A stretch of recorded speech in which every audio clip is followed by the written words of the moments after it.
Let me do this like this. I know it's early. It's getting earlier. I know. I know. We only a half an hour earlier than what we normally would be. But at the end of the day, we're a half an hour earlier because I have to leave out of here at 7 o'clock. So remember, well, 7:07. But let's say 7 o'clock because I have to look upstairs and make sure I turned off everything. All right. Let's get this on and popping. So yesterday, on yesterday's live, I was discussing vaguely. It got a little out of hand.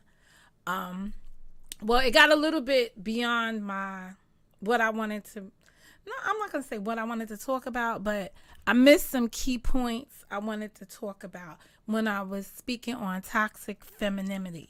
So for those of you who, hey Renee, how are you? Good morning. Good morning to you. Good morning. Um, so I got away from the conversation yesterday because I was talking about toxic femininity. And really what my key points were going to be yesterday, and I'll just highlight them for today, is that Will Smith and Jada Pickett Smith have been married for 25 years. Um, they have a long history together. Many marriages haven't even sustained that time, especially in Hollywood. Um, in the past couple of years, we've seen an enormous, we've seen her branch out, make her own brand called the Red Tabletop, whatever's going on at that red table. She's definitely brought that to the forefront and made that her platform. And a lot of things got exposed there. And with that exposure also came some real nitpicking by the public into their marriage, or some real exposure into their marriage and the type of marriage that they have. And today's conversation, if I get through it in 30 minutes, it's really on a biblical sense, and why, many things go wrong when you don't have, when you don't have the creator in the mix of your relationship. If you pray for a man, do you get the man that you prayed for? So, there's a whole lot of controversy behind that, and the whole, depending on who you speak to, they'll tell you about when you have the higher power in the middle of your relationship, you don't have these things happening. So the craziest thing I heard yesterday was that Denzel's Washington, in his um, de-escalating conversation with Will Smith, is he said something to the effect, let's just get to the quote. Let me see if I find the quote. Damn it. Why can't I never do anything right? Um at your highest moment, be careful. That's when the devil comes. Good morning. I'm like, what? Stop the presses. But let's just, so we know, according to them now, we know when the devil got here. So I just want to go into all of the little things that lead up to before the devil got there. Because it's my contention that the devil's always been there, because the lifestyle that they're living has opened up. Like, the devil's been present.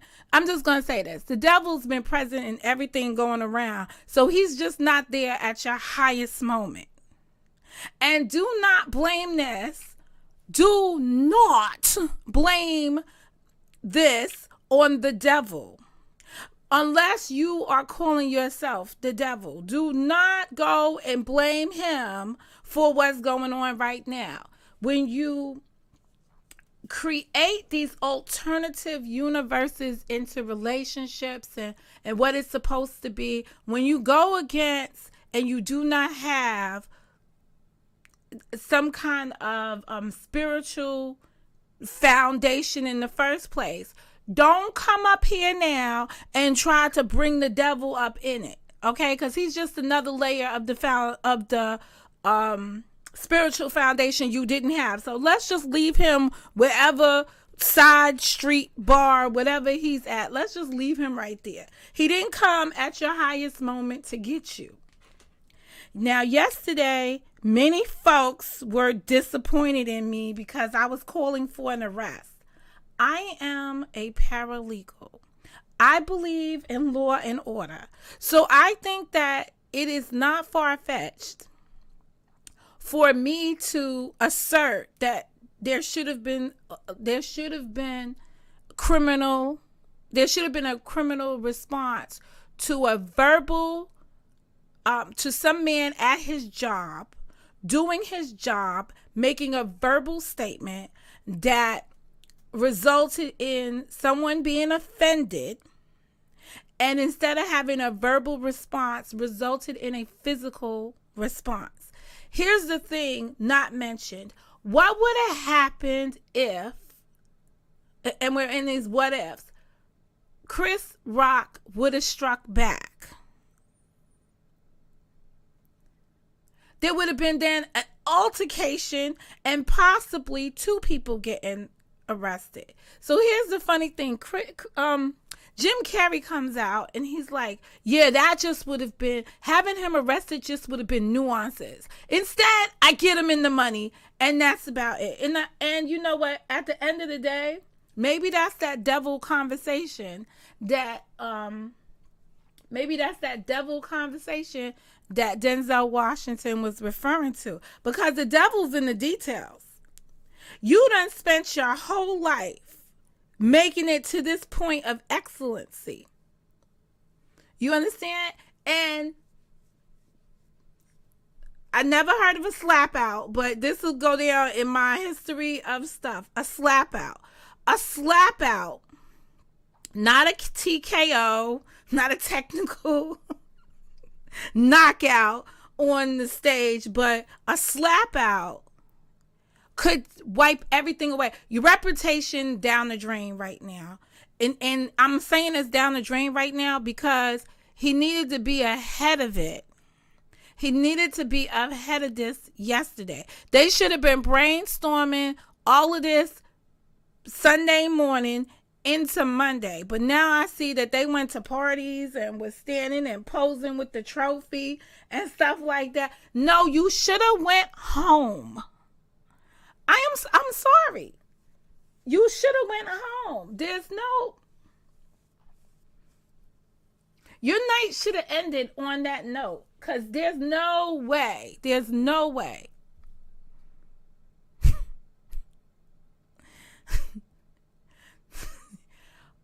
Who was at their highest moment?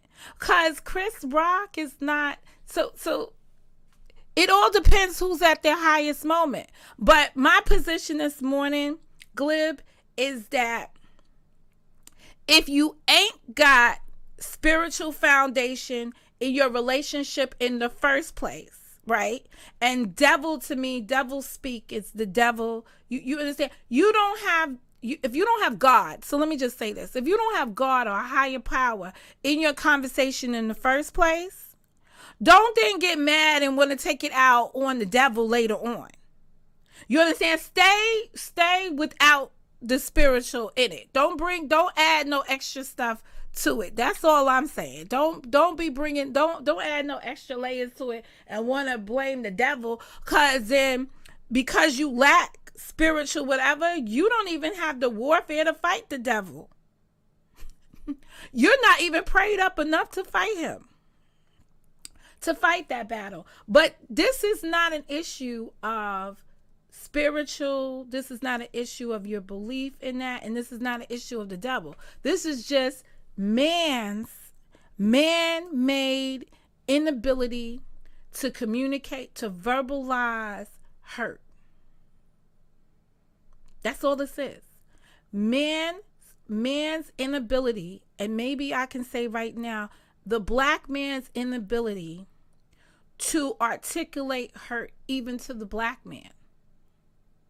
So I had to go digging in my life. And I said to him, I'm driving T to work this morning.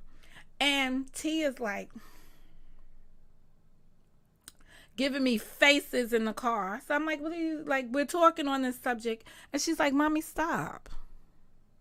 Men fight for women every day. I listened to you. Men fought for you when you was young. I was like, oh yeah, they did.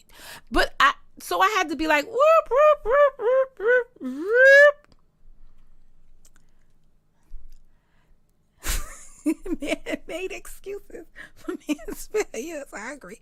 I mean, at this point, that's all it is. It is a reaction. He had an emotional moment. And when you speak to men today, right? First of all, he's a 50-year-old man, right? Because he's older than me. So he's a 50-something-year-old man, right? When you have to have a conversation with a 50-something-year-old man about managing his anger at 50-something, there's something to say about this. So I'm in the car talking to T, and I'm like, yeah, but I was a teenager then. When guys were fighting, I won't say fighting over me, but when guys fought for something in my honor, whatever that might have been, because I didn't really know that was going on until you. So oddly enough, time out. Let me just tell y'all a story. A couple of years ago, I got a friend request on my Facebooker. Right?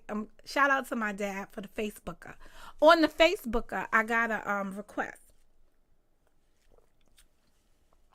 from this guy. Now, this guy went to high school with me.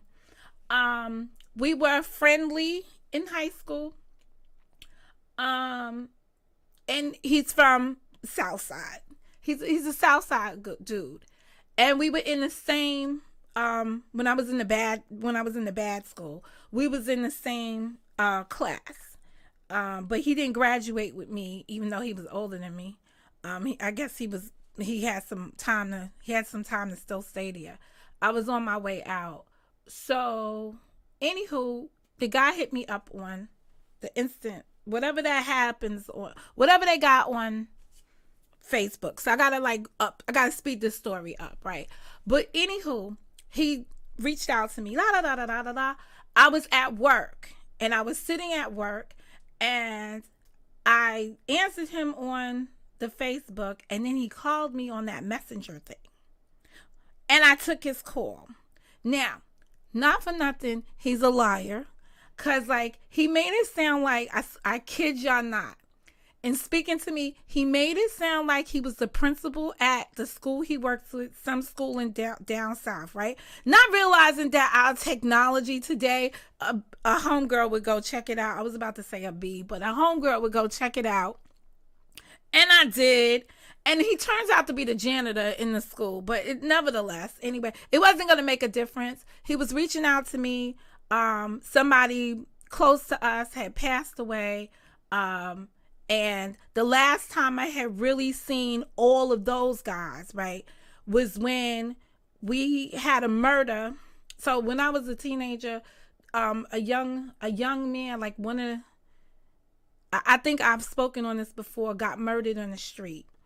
And this is what made me leave messing with those guys, that particular group of guys. I had to walk away because he was about 13 years old. He was a little kid. I used to tutor him, what have you. He was out there hanging out with them, all the big boys, doing all the big boy stuff at the corner. And eventually they got into some beef with some guys on Rockaway. And this guy had heart. When you hanging around the big fellas and everybody's acting like they so hood, he had the most heart. And when the guys came to fight them, he stood up to fight, and he got shot and killed. And he was murdered on the scene, and his body was laid out there on the street, and all of them fled. And then they was at the time, we did not have cell phones. We had pagers, and we had the ones with the text messages that go across it. At least I had one of those. So across my thing was man down on 132nd. And I kid y'all not, we flew over there to the scene, and there he was, still laid out on the street, and the police putting um the the the cloth over him and shit. And I cussed all of them, and I never spoke. I only spoke to one of them because I was dating one of them again, but the rest of them I never spoke to them again. So I never spoke to him again because I felt like they were the older guys and they could have prevented that from happening. They could have calmed him down. Like they could have did anything other than let him get killed. So anyway, somebody else in that group passed away, and he was letting me know because he was telling me, he basically was reaching out to me because the person wanted to speak to me, and he wanted to speak to me about that incident because that always stood on him, and he had cancer, and he ended up dying before he could speak to me on it. But this guy was conveying the message to me. Anyway, long story short, in talking to him, and he's telling me this story about this dude, he was like, yo, you know why I stopped talking to you? I stopped talking to you because I had a fight with so-and-so about you. I was like, really? But I was like, you didn't really stop talking to me. I stopped talking to y'all because of this little situation right here, right? But anyway, he was like, no, I had a fight with so-and-so. And I was like, so what was y'all fighting about? Like, so it just, I never, like, and he's like, still to this day, we do not talk because we had this fight over me. So I know what the situation was. And I was in the car talking to T this morning, and I was like, you know what? When I dated so-and-so, he was just a mess. You understand? I was like, yo, he shot a dude that talked to me. He had a fight with another guy, and this was that guy. And I was just like, yeah, he was just a piece of work. And T was like, I never liked him. So she was like, because his elevator won't go to the top. So we're in the car and we're having a conversation about it, and I was like, yeah, but I still always have a soft spot for him, and I always call him a goon because I would consider him a goon. Anyway, to make a long story short, guys fight over women. They fight for the woman's honor. They fight, and we don't even know that they're fighting, because I didn't even know that they had a fight until however many moon years later. So that was interesting to me, and they hadn't spoken in all those years, so I had to make that right so the two of them could speak. And they definitely speak more than I speak to either one of them today, but at least they speak now. But that shit is just crazy, and they kept a grudge for that many years. So basically yesterday when I was here, I said, I think there's more to the story between Jada. I think there's more to the threesome than what we know. And I'm sure in the days to come, we will find out. But what's the bottom line? What's the consequence? So as I'm talking to T in the car this morning, I said to her, I had an epiphany. We are, as black people, right? In our custom, we do fight. We put hands on. Whenever you hear people talk, they be like, oh, if I got put hands on, la, la, la, la, la, la, la. But I said, I ended my live yesterday, like, what would the white man do? What is the Caucasian approach? And there comes Jim Carrey. He's like, I sue him.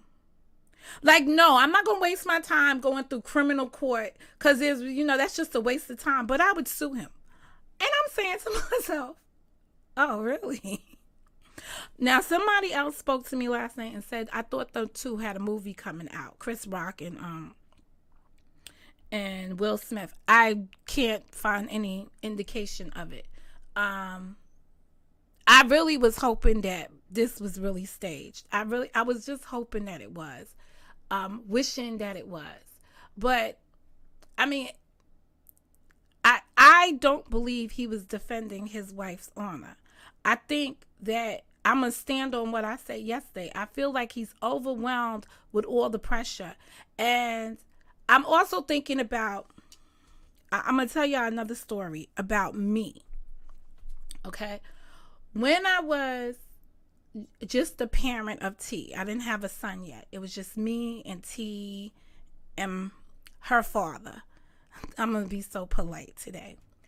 I know I told you guys this story before.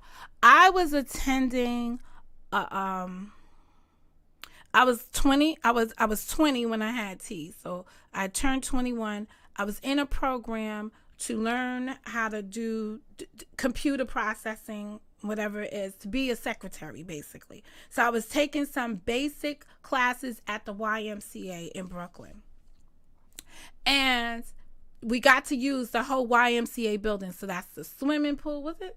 The fitness center. I don't know if they had a swimming pool there, but the fitness center, I used the fitness center. I used the computer lab. You could stay there from when it opened to when it closed.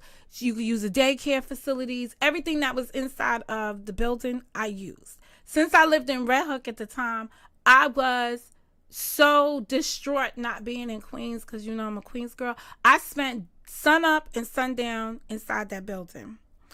So when I graduated from the program, I graduated with the highest that they ever had. And I got all these different awards. I kept going up. So graduation day comes, right? My mother dressed me so pretty. I wish I had the pictures to show y'all, but I remember the outfit. It was a lace to Dewey. You could see all through it. It had this like little section that separated, and it was all lacy up, right? And then it had these shorts that went with it. Something like a Mary J. Blige type of look. My mother bought that for me to wear for graduation, and it was in this cream color. And I dressed T up as a bumblebee. So she was wearing, well, it's not really a bumblebee because it was like this. I will never forget this, because she was a hot mess. She was wearing this yellow and orange polka dot fucking little dressy thing, right? And my daughter crawled all over the nasty ass floor of the place, because I had to keep getting up and going to get my awards and having to say something about this, or somebody saying something about my temperament and how far I'm going to get in life, and how I stood up to Al Sharpton and I didn't want to do this and I didn't want to do that, and why it was important not to be part of a cult back then. But I mean, I wouldn't relate it to that. Anyway, on the stage, I'm up there, and my children's father arrives, and he sees me getting the award, and instead of stopping to be like, that's my girl up there, whatever, he snatches T from whoever was holding her at the time. Like, he made such a scene, and she helped him so much because she was such a daddy's little girl. You know, like the minute she saw him, she was like, ah! And had to do all the crying thing and whatever, so he had to get out of there. Now, years later, when I asked him why he humiliated me at the ceremony, he says he wasn't dressed appropriately and he just wanted to get out, right? But the way it looked to everybody else was like I was in that abusive relationship that I was in, right? It looked like he didn't give a damn about me. He didn't give a damn about how well I was doing, or why I excelled. And, you know, so counselors really like reached out to me then, right? Because they saw his anger and his attitude. And there was like something else that was happening. But he waited outside with T. It was just crazy. So I had to leave the event kind of early because, you know, they would have had like cake and all this other stuff afterwards and things. So I had to leave early. Like, his arrival meant I had to leave. And it stands out to me because it was like when people first started speaking to me about being, you know, part of being a woman in a domestic violence situation and what it meant to lose your identity. And I'm saying to you, when I'm looking at Will Smith, although he's got all this excellence going on around him, and I hate to compare a man to a woman because then that goes all into that toxic masculinity.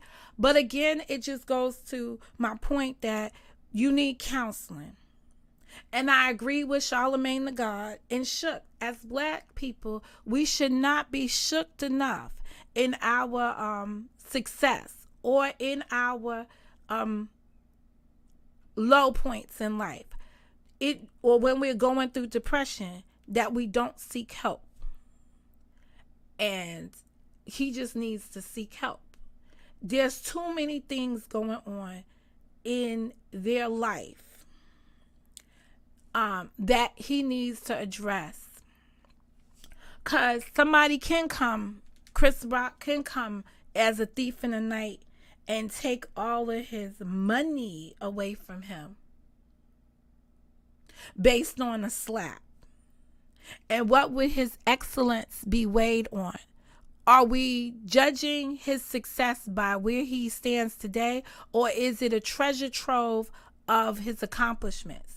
And do we take away or strip somebody from all their years of work for one bad moment? And this is where the criminal system and all this stuff comes to play when we talk about justice. What does justice look like? What will justice look like in this case? Again, it's not for me to say what it looks like, because I'm not the victim in this situation. I'm not the aggressor in this situation. So I don't know what it means to either party that was inflicted by the harm.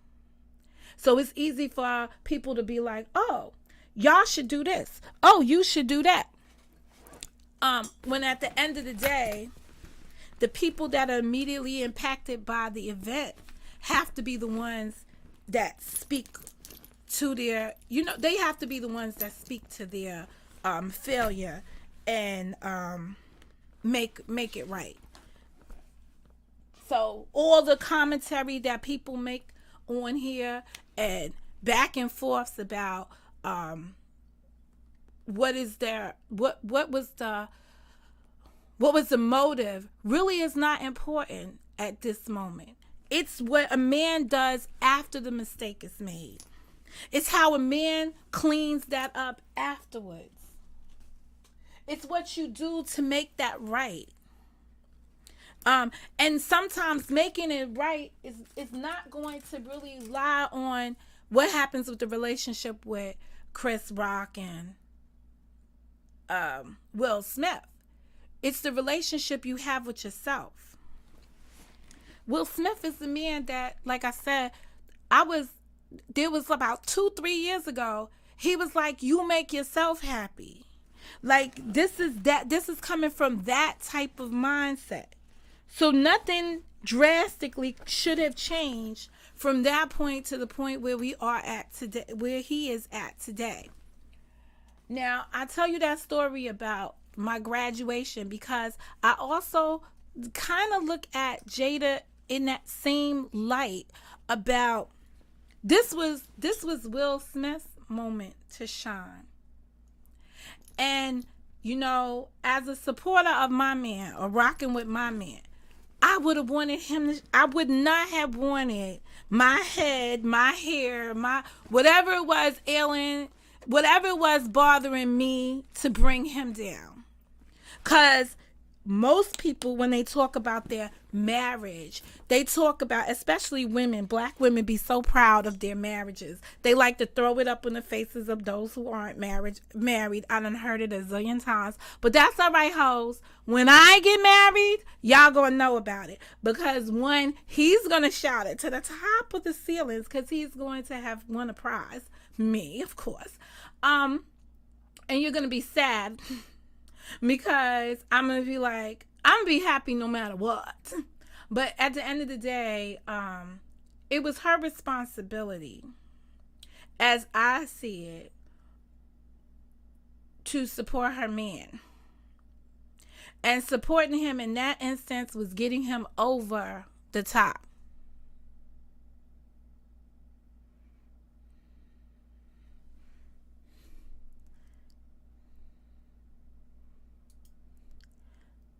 What you mean? He said you're in charge of your own happiness. glib. It sounds like we're gonna have a duo on that at another time. How are you not like? I had a huge disagreement with the "you make myself happy." So let me. You had a disagreement. Is it because you don't agree with the statement that you are in charge of your own happiness? Because that's what he said. He said, no one can make you happy. You're in charge of your own happiness. So if you stay in, just like he is right now, if you stay in these toxic relationships without the right nurturing and without the right support to get it better,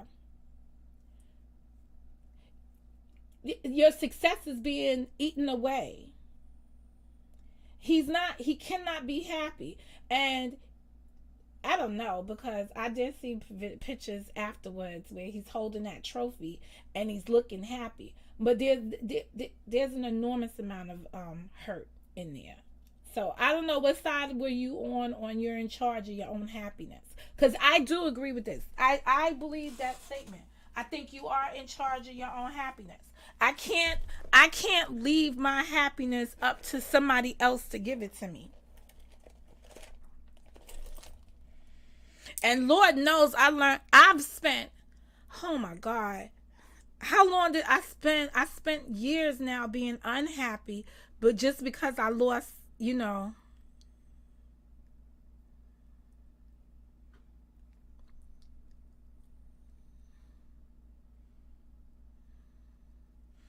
don't know, you're in charge of your own happiness. I agree. I think you are.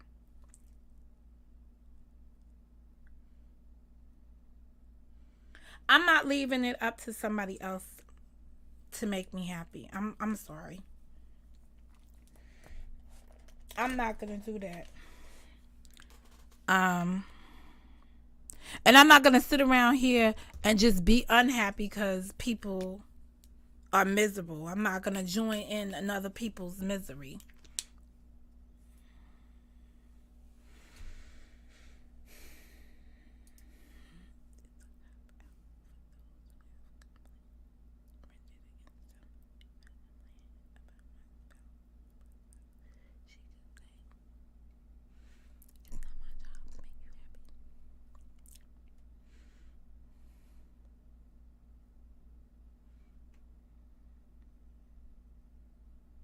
Okay, cop out. All right. So it's a cop out for those who have complaints rendered against them.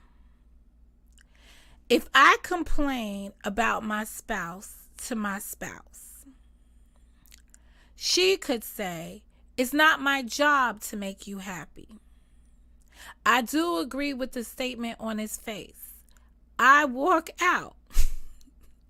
But if you're trying to be together, you have to work together. You know what? One of the toughest things, and one of the probably the best credits you can give to Will Smith and Jada Smith, is that they've been married for 25 years and they've had to endure obstacles. And normally when you speak to older generations who've been married 40 years or 50 years, right? And they sustain those marriages through tough times, right? Through depression, through financial strife and stuff. What you will always hear them say is that relationships take work. It's a two-sided animal. Everything about it is work. If you don't want to put no work in, you don't want to be in no relationship. I'm sorry. Relationships require mutual work on both parties' part. And when you no longer want to work at it, you no longer have a relationship worth salvaging or keeping, or whatever the language is that keeps people together. Relationships are they're a day-to-day struggle. People have, I use this word often, people have vices, and you have to understand your partner's shortfalls. And as a woman, this is just my opinion on womanhood, right? And nobody has to agree with me about how I view my relationships, right? I'm gonna protect my man. I've told y'all this on the YouTube. Like, I'm not going to put my man in a situation to be taunted because he's still mine. So I don't want to see him. I don't want to see him. I don't want to see him in any situation similar to what Will Smith just went to, for my honor or not. But do not get me wrong. If a mofo put his hand on Momo and she got a whole man, he better wholly handle that, because that's when some shit need to go down. I'm expecting somebody to come back in a body bag. I'm just saying. But I'm not expecting, in all my life, all the hood shit I've been in, all the thing, I've never seen a smack out until the other day. And shout out to Roland Martin, because I actually got to see the whole thing in its context. And now I'm really like, I'm not going to stand on my ground about him being arrested, because that didn't happen. And it doesn't seem like there's going to be a call for it, because there's really no consequence other than it's going to be some kind of community service type event. But at the end of the day, they probably going to handle it the white people way, and it's going to cost him some money. It's costing him reputation. Reputation is money, if you don't know. For those of you who ain't never had shit and ain't never going to be about some shit, reputation is money. Everything that's going to happen to him right now is similar to me explaining to you guys the other day. This is the Jussie Smollett era of thinking. And everything is going to come down to dollars. It's going to come down to who wants him in the next film. Yada, yada, yada. They know this. It's like that smack was a smack of it was economic suicide for them.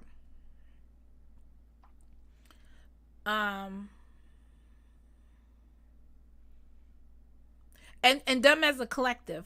And I want to say one other thing before I have to go, because I have to go. Whenever you hear people do the comparisons, the compare and contrast about the relationship, about their relationship, you always hear them like trying to one up each other. Let me give you an example. When people talk about him being a successful actor, right? They go, and she's a successful actress as well. You understand? Because some of Chris Rock's statements or commentary kind of did. This is what I told to T. As Black people, we do a great job destroying each other's confidence. We seldom speak what he said in his speech, love into each other. When I'm attacked here on the YouTube by people that don't know me from a can of bricks, the first thing they go for is your looks. They talk about my teeth. They talk about my speech. They do everything to try to break me down in hopes that would be the breaking point for me. Chris Rock did the same thing. He talked about her appearance. He talked about her look. And if you listen, when he talked about the other actors, he talked about their craft. But me personally, the G.I. Jane comment didn't really, it didn't jump out at me anytime that I've heard it. They say that at the beginning of the show, what's the actress name? And I'm surprised because she just lost her son to suicide. Regina King made a joke at the top of the show regarding their relationship, Jada and Will. Now it is so it is annoying at best, whatever they're going through in Hollywood. And he's saying that he needed to build thicker skin. That happens to us all. We'll get some counseling, honey. Let me tell you why. And maybe your because you know I manage risk. And if he was a client, what I would be saying to him, forgiveness is the one thing these people love. You understand? If you was a drug addict and you did that episode and then you went and got some treatment, they would be applauding you. You're not even bruised anymore. Well, you are broken. I will be purchasing the Will Smith book because now I gotta go read his book. I saw it on there and I didn't want to read it because I hate reading these people's. If you've been in a book club with me, whenever these celebrities write their memoirs, I want to go through the book and smack the shit out of them. But I really want to go through the book now to see if I get another view of him for me, not for y'all. I'll come back and I'll maybe share the book with y'all if it's worth it. But there's more to this than what meets the eye. There's more to it, but it's an internal thing. It's a lifelong career thing. I would hate to have spent 40 plus years of my life. No, he was like 30 years of his life because he was about 18, 19 when he really came up on the scene, 20, 21. To where he is at now, building that kind of transition from rapper to television to movie, to let it go down, to let it go down, let it go out like this. But you know, married couples, last but not least, what happens in their bedrooms, in their house, in their thing, that's their business. It's really none of our business. I would never come up here and tell y'all or tell the public about my inner relationship like that because it's just not the shit people do. But in Hollywood, everything is acting to these people and nothing is really real until, I guess, the rabbit got the gun. How do y'all say that? Anyway, this will probably be my last thoughts on this episode of what happened to them. Yeah, I think this will be my last go round with them. But the devil, to summarize it, I don't believe the devil just comes at your highest moment. I think the devil has always been sitting in your shit for a minute. And when you play with the devil, he's going to win no matter what. He's going to come in and he's going to conquer if you've been toiling in it.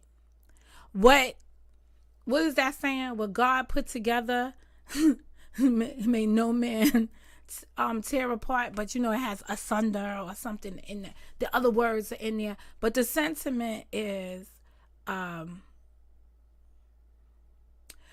if a relationship is built on that foundation, it will stand these cracks.